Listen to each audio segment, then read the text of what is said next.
Olá, tudo bem com vocês? Espero que vocês estejam bem. Glória a Deus, Deus abençoe vocês. Novamente estou aqui para estar lendo a palavra junto com vocês. E hoje eu quero estar lendo o capítulo 33 e 34 de Ezequiel. Vamos estar dando continuidade nas nossas leituras e vamos ver o que o Senhor nos prepara através da palavra dele. Então vamos lá. Senhor nosso Deus, nosso Pai, te pedimos, Senhor, mais uma vez que o Senhor venha estar nos orientando com a tua palavra. Em nome de Jesus. Amém. Enfim, no capítulo 33 fala bem assim: Esta palavra do Senhor veio a mim, filho do homem.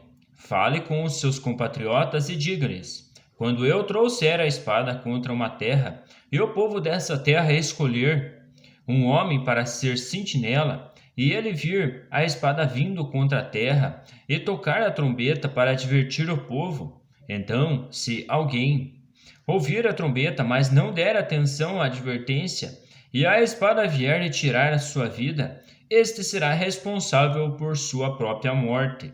Uma vez que ele ouviu o som da trombeta, mas não deu atenção à advertência, será responsável por sua morte. Se ele desse atenção à advertência, se livraria. Mas se a sentinela vir chegar a espada e não tocar a trombeta para advertir o povo, e a espada vier e tirar a vida de um deles, aquele homem morrerá por causa de sua iniquidade, mas considerarei a sentinela responsável pela morte daquele homem. Filho do homem, eu fiz de você uma sentinela para a nação de Israel. Por isso, ouça a minha palavra e advirta-os em meu nome.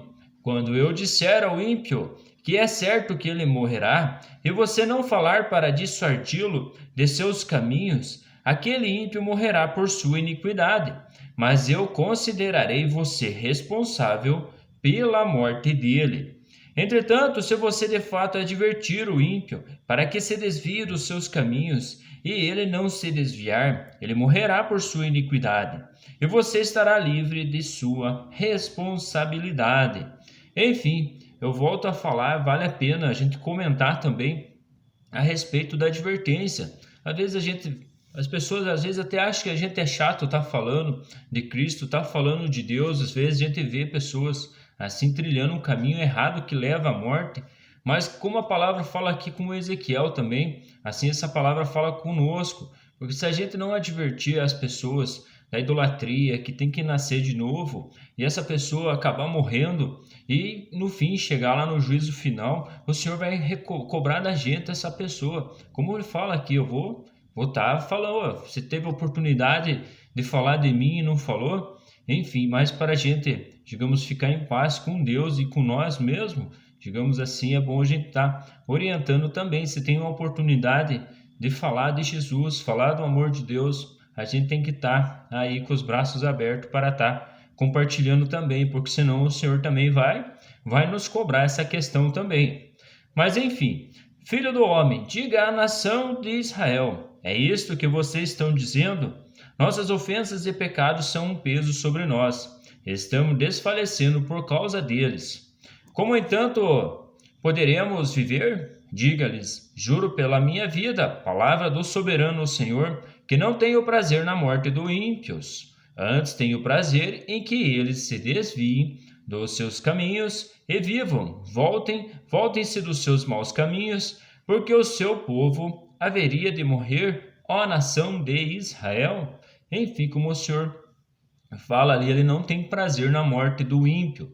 Por isso, filho do homem, diga aos seus compatriotas: a retidão do justo não o livrará se ele se voltar para a desobediência, e a maldade do ímpio não o fará cair se ele se desviar dela. E se pecar o justo, não viverá por causa de sua justiça? Se eu garantir ao justo que ele irá viver, mas ele confiar em sua justiça, fizer o mal de suas ações justas, nada será lembrado. Ele morrerá por causa do mal que fez. E se você disser ao ímpio: certamente você morrerá, mas ele se desviar do seu pecado e fizer o que é justo e certo, se ele devolver o que apanhou como penhor de um empréstimo, se devolver o que roubou, se agir segundo os decretos que dão vida e não fizer mal algum, é certo que viverá, não morrerá. Nenhum dos pecados que cometeu será lembrado contra ele. Ele fez o que é justo e certo, certamente viverá. Contudo, os seus compatriotas dizem: o caminho do Senhor não é justo. Mas é o caminho deles que não é justo. Se um justo se afastar de sua justiça e fizer o mal, morrerá. E se um ímpio se desviar de sua maldade e fizer o que é justo e certo, viverá por assim proceder. No entanto, ó nação de Israel, você diz: o caminho do Senhor não é justo, mas eu julgarei cada um de acordo com os seus próprios caminhos. Enfim, o Senhor vai também julgar nós aí conforme os nossos próprios caminhos também. No quinto dia do 10º mês do 12º ano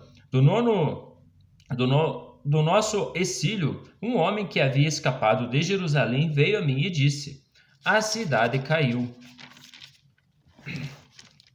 Ora, na tarde do dia anterior, a mão do Senhor estivera sobre mim, e ele abriu a minha boca antes de chegar aquele homem.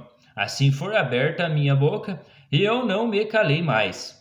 Então me veio a palavra do Senhor: filho do homem, o povo que vive naquelas ruínas em Israel está dizendo: Abraão era apenas um único homem e contudo possuía a terra. Mas nós somos muitos, com certeza receberemos a terra como propriedade.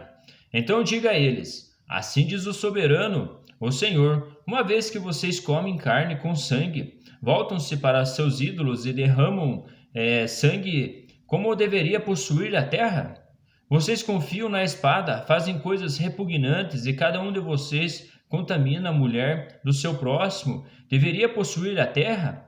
Diga isto a eles: assim diz o soberano, o Senhor. Juro pela minha vida, os que restam nas ruínas cairão à espada. Os que estão no campo entregarei aos animais selvagens para serem devorados. E os que se abrigam em fortalezas e em cavernas morrerão de peste. Tornarei a terra um deserto abandonado. Darei fim ao poder de quem se orgulha. E tão arrasado estarão os montes de Israel que ninguém desejará passar por lá. Eles saberão que eu sou o Senhor quando eu tiver tornado a terra um deserto abandonado por causa de todas as práticas repugnantes que eles cometeram. Quanto a você, filho do homem, seus compatriotas estão conversando sobre você, junto aos muros e às portas das casas, dizendo uns aos outros: venham ouvir a mensagem que veio da parte do Senhor. O meu povo vem a você, como costuma fazer, se assenta para ouvir as palavras, mas não as põe em prática. Com a boca eles expressam devoção, mas o coração deles está ávido de ganhos injustos. De fato, para eles você não é nada mais que um cantor que entoa cânticos de amor com uma bela voz, e o que sabe tocar um instrumento, pois eles ouvem as suas palavras, mas não põem em prática. Quando tudo isso acontecer, e certamente acontecerá, eles saberão que um profeta esteve no meio deles. No capítulo 34, veio a mim esta palavra do Senhor: filho do homem, profetiza contra os pastores de Israel, profetiza e diga-lhes: assim diz o soberano, o Senhor: ai dos pastores de Israel que só cuidam de si mesmos. Acaso os pastores não deveriam cuidar do rebanho? Vocês comem a coalhada, vestem-se de lã e abatem a melhores animais, mas não tomam conta do rebanho. Vocês não fortalecem a fraca, nem curam a doente, nem enfaixam a ferida. Vocês não trouxeram de volta desviadas, nem procuraram as perdidas. Vocês têm dominado sobre elas com dureza e brutalidade. Por isso elas estão dispersas, porque não há pastor algum. E quando forem dispersas, elas se tornarão comida de todos os animais selvagens. As minhas ovelhas vaguearam por todos os montes e por todas as altas colinas. Foram dispersas por toda a terra, e ninguém se preocupou com elas, nem as procurou. Vale lembrar que o Senhor, o nosso Jesus, é o nosso pastor, como fala ali no Evangelho de João, capítulo 10. Ele é o nosso bom pastor, ele não dá a vida pelas ovelhas, ele deu a vida por mim e deu a vida por você para que nós tivéssemos vida também. Por isso, pastores, ouçam a palavra do Senhor. Juro pela minha vida, palavra do soberano Senhor, visto que o meu rebanho ficou sem pastor, foi saqueado, se tornou comida de todos os animais selvagens. E uma vez que os meus pastores não se preocuparam com o meu rebanho, mas cuidaram de si mesmos, em vez de cuidarem do rebanho. Ouçam a palavra do Senhor, ó pastores, assim diz o soberano, o Senhor. Eu estou contra os pastores e os considerarei responsável pelo meu rebanho. Eu lhe tirarei a função de apacentá-los para que os pastores não mais se alimentem a si mesmos. Livrarei o meu rebanho da boca deles, e as ovelhas não lhes servirão mais de comida. Porque assim diz o soberano, o Senhor: eu mesmo buscarei as minhas ovelhas e delas cuidarei, assim como o pastor busca as ovelhas dispersas quando está cuidando do rebanho. Também tomarei conta das minhas ovelhas. Eu as resgatarei de todos os lugares para onde forem dispersas num dia de nuvens e de trevas. Eu o farei sair das outras nações e as reunirei, trazendo-as de outros povos para a sua própria terra. E as apacentarei nos montes de Israel, nos vales e em todos os povoados do país. Tomarei conta delas numa boa pastagem, e os altos dos montes de Israel serão a terra onde pastarão. Ali se alimentarão num rico pasto nos montes de Israel. Eu mesmo tomarei conta das minhas ovelhas, e as farei deitar-se e repousar. Palavra do soberano, o Senhor. Procurarei as perdidas e trarei de volta as desviadas. Enfaixarei as que estiverem feridas e fortalecerei as fracas. Mas a rebelde e a forte eu destruirei, apacentarei o rebanho com justiça. Quanto a você, meu rebanho, assim diz o soberano Senhor, julgarei entre uma ovelha e outra, e entre carneiro e bodes. Não basta que comam em boa pastagem? Deverão vocês também pisotear o restante da pastagem? Não basta que bebam água limpa? Deverão vocês também elamear o restante com os pés? Deverá o meu rebanho alimentar-se daquilo que vocês pisotearam e beber daquilo que vocês elamearam com os pés? Por isso, assim diz o soberano, o Senhor, a eles: vejam, eu mesmo julgarei entre a ovelha gorda e a magra, pois vocês forçaram a passagem com o corpo e com os ombros, empurrando todas as ovelhas fracas com os chifres até expulsá-las. Eu salvarei o meu rebanho e elas não mais serão saqueadas. Julgarei entre uma ovelha e outra. Porei sobre elas um pastor, o meu servo Davi, e ele cuidará delas e será o seu pastor. Eu, o Senhor, serei o seu Deus, e o meu servo Davi será o líder no meio delas. Eu, o Senhor, falei.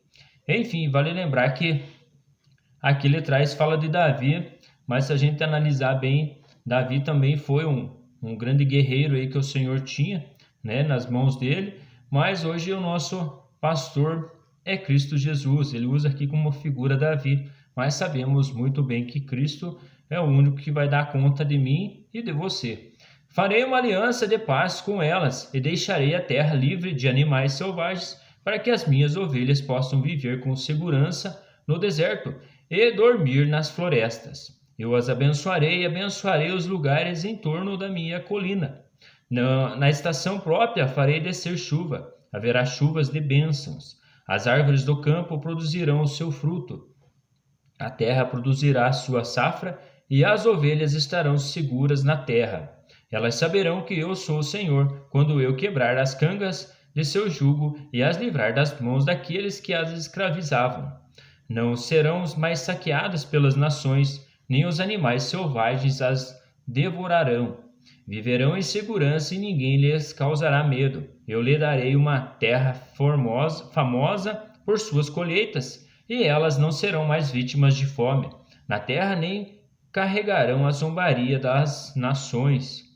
Então elas saberão que eu, o Senhor, o seu Deus, estou com elas, e que elas, a nação de Israel, são o meu povo. Palavra do soberano, o Senhor.